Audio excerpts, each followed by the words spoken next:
Let's delve into another matter that has been prominent in terms of our discourse. It's quite a number of matters that we're discussing today. And yesterday we were met with or greeted with, that national security strategy. We heard from the National Security Minister, His Excellency, the President himself, talking about the need for this at this point in time to fight violence, violent extremism, terrorism, and also to create a framework that we can really apply when it comes to national security. It's interesting because that comes on the back of what we've seen, some allegations and even, you could say, assault claims that have been made, the most recent one being Caleb Kuda, among many others, some journalists from here having been assaulted by officials. Then we also hear of ACP Kwesi Ofori, saying that, especially in respect of Fix the Country, that if you misbehave, you will be disciplined. You get it. Looking at this strategy that we've come up with and what you know so far, do you feel it's apt that is going to address some of these systemic challenges we've seen over time when it comes to the national security apparatus? And of course, here I'm mentioning the police as well because they feed into that, sometimes seconding people there. Do you think this is our solution? What do you think about this strategy? Well, in the first place, since when did this government realize that the need to protect the rights of citizens can only be captured in a so-called national security strategy? I mean, the Constitution is explicit, and apart from the Constitution, there have been several cases determined by our courts in this country. There have been several legislative instruments that seeks to deepen and widen what is already captured in the 1992 Constitution, i.e. the protection of the rights of citizens. Now, when I listened to the Minister for National Security and the President, I didn't know whether I should cry or I should laugh. And in fact, on my way, I listened to them again this morning on Joy FM, when before you guys had the newspaper review. So the question is that we have had laws in this country that ensures the protection of the fundamental rights of it. In fact, it's an enshrined clause of the 1992 Constitution. And this is not the first time we are having such a national, security strategy. I listened to Dr. Inim, and it's true. In 1960, Professor Inim, Professor yes. Inim, sorry. Somewhere in 1962, 63, there was he mentioned 1963. Yes, 1963. And in fact, the discussion and the need to have that started in 1962. That we had a national security strategy. If you look at Kwame Nkrumah's 7-year development plan, 5 years and later upgraded to 7 years, there were issues of strategic position taken in the matter of security. Be it as it may, we have had laws. What has this government done in ensuring that they honor the obligation as enshrined in the 1992 Constitution? We have had laws passed, this anti-vigilantism, bill, which was enacted, I think, before the 2020 elections. After that, what happened? We have had series of abuses of the fundamental rights of people. What has this government done?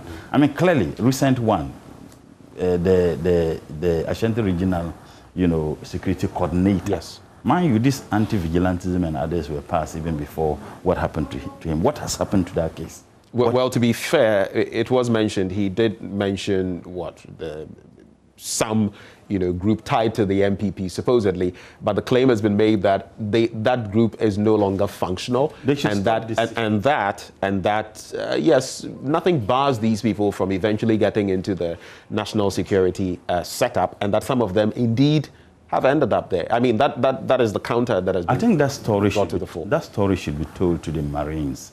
And like I said, to the Marines. To the Marines. In fact, clearly what this government is doing is what I have consistently described as cartoon scenario reality. Let's create the impression that we are doing something when in actual fact we are not. Those laws, there are already laws, both in the Constitution and laws that have been enacted through Parliament and decisions that have been taken by the courts of this country, ensuring that the fundamental rights of people are protected. What has this government done? Look, it is not just about having laws, but it's about having the political will to ensure that those laws are actually enforced. Now tell me, in this country, how many laws haven't we had that those laws have been broken? Now, if you tell me that there have been cases where those groups, and by the way, My senior comrade, Koiku Bako, who is a very good friend of this government, sat on your program and I don't know about his being a very good friend of this government. But I don't think that he can deny it. He's a very good friend. I'm sure he will tell you that he's a very good friend to many administrators. No, he's not a friend to the NDC. He's not? No. Where's your proof? He has repeatedly stated publicly that he's against the NDC and repeatedly stated... Well, not that I know of. I issue that disclaimer. Please, on your program, on Joy, he repeatedly stated the NDC will not come to power, will never win the election. 2012, what didn't he say? I mean, he's not a friend. He's a senior brother to some of us and a senior comrade. And I've said, you know, unashamedly, that he's somebody who titillates most of us. And I remember my days on the campus of University of Ghana, when he was a true comrade. He's no longer a true comrade. There is an aspect of him which is the pseudo-patriot of the NPP, and there's an aspect of him which is... But I still value the kinds of training that he gave, because we used to invite them to come and give us lectures. Comrade Kwesi Prad, you know, Dr. Yao Graham and co, and I still value that. But he's a very good friend of this government and the NPP. But what I want to say is that he himself had indicated that he at least identified about 2 of them who were members of the Delta Force. Nobody can deny that. Now, assuming without admitting that they are not members of the Delta Force or the Delta Force is no longer existent, what has happened to those people? What has happened? Isn't the media interested in finding out what has happened to the people for the purposes of ensuring that everybody lives within the ambit of law? But you see, now they have moved beyond just terrorizing NDC and other, you know, citizens of this country. They are terrorizing their own people. And the media is not only the Kuda. Your journalist who was beaten to pulp, whose life was virtually truncated. What have you guys done about it? Why? I just want to know what Joy, Multimedia, what you have done about what happened to your journalist at the police headquarters. What has happened? The gentleman was virtually made crippled. I don't know, and I wish him a speedy recovery. What has happened? And you think that if this thing had happened and the NDC, you guys would have been in this absolute state of incommunicado, that you are no longer talking about it. You see, when you have it... But we have spoken about it. So this incommunicado bit that what have you said? That's why I'm asking, what is the state of the gentleman now? Aren't you interested in ensuring that you find out what happened? Those who did that to that gentleman are brought to book. But you see, when you live in... But how about the legal process? The matter is in court, isn't it? Interesting. When you live in a country where you have a section of your media, they follow the president and the MPP like shadow. I mean, anytime the MPP zags, you have a section of the Ghanaian media zags. And in fact, the sad aspect of it is that in most instances, you find journalists who are speaking their mind. Then you find another group of journalists who are attacking them. Your own Manasseh Azure, who had the freedom to write anything about President Mahama. Even to the extent that the day President Mahama lost his mother, that morning, he published those falsehoods about President Mahama. The day he lost his mother. And it was discussed on Joy FM. So let's bring that back into the national security conversation. But let me finish this. I'm coming. No, I'm saying finish it, but let's hasten the process. There's a table of matters we have to discuss. It has to do with the national security. It has to do with the issues. I'm saying that he published that. Nothing happened to him. He never left the shores of this country. He didn't even come back to the north. He's a brother. But what happens to him under this government? His own account. So I'm saying that, look, you can have such national security strategies million times. It will come to nothing if you don't have the political will to ensure that the existing laws are enforced. So are you projecting that this will come to nothing, basically? Is that what you're projecting? Following the sequence of events, are you projecting that this entire national security strategy will amount to nothing? Look, I don't want to be a pessimist, but one thing... But is that what you're thinking? I mean, one thing that is a fact is that it's not just about laws. Laws themselves are nothing, but the political will to enforce the laws.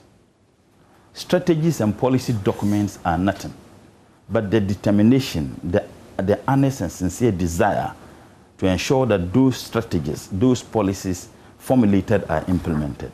So you can have laws, and I'm saying that, tell me, are we lacking laws that ensures the protection of the fundamental rights of the citizens of this country in our statutes? No. There are already existing laws. Have we been able to enforce those laws under this government? No. So is this much ado about nothing?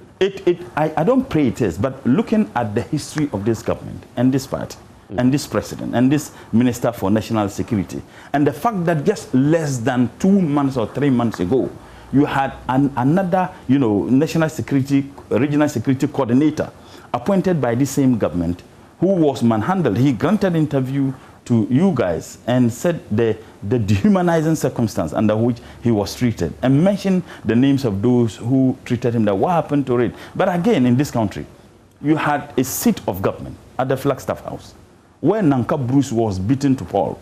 The president and the government, they were not interested in ensuring those who did that to an officer of the state. They were not interested. You know what they were interested? They were interested in finding out who took the videos. So if the videos were not taken, nobody would have known that such an embarrassing thing happened at the seat of government. This didn't happen at Kantamanto or Makwala or on the street of Accra. It happened where the president is. Is there anything that is more embarrassing and disgraceful? So if you ask me, it is much ado about nothing.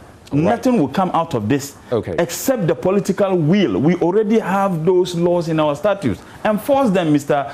Do little and do nothing. I would respectfully have you retract that.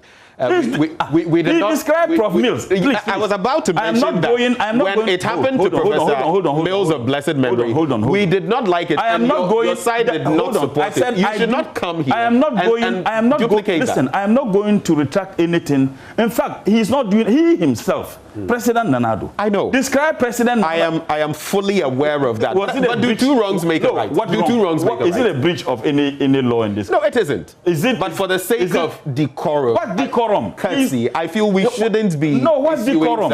What decorum? Invectives, if you like. No, tell me what decorum. What is so bad about the statement I made that he do about nothing? So let me ask you. Do little. In fact, do nothing. Let me ask you. Yes. If someone referred to you or the leader of your party in the same light, would you be happy? They described the entire... No, the question is, would you be happy? Hold on. They described the entire NDC as thieves on your program, on Joy.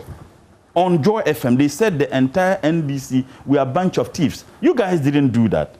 You guys didn't do that. And I'm saying the very person who is the president today described Prof. Mills, that professor, do nothing. And I said today he's the president, a do-nothing president. You tell me I should withdraw. I am not withdrawing anything. I am not. When he said that he never breached any law, he never breached any... And you see, the difference is that statement came from the leader of opposition at that time.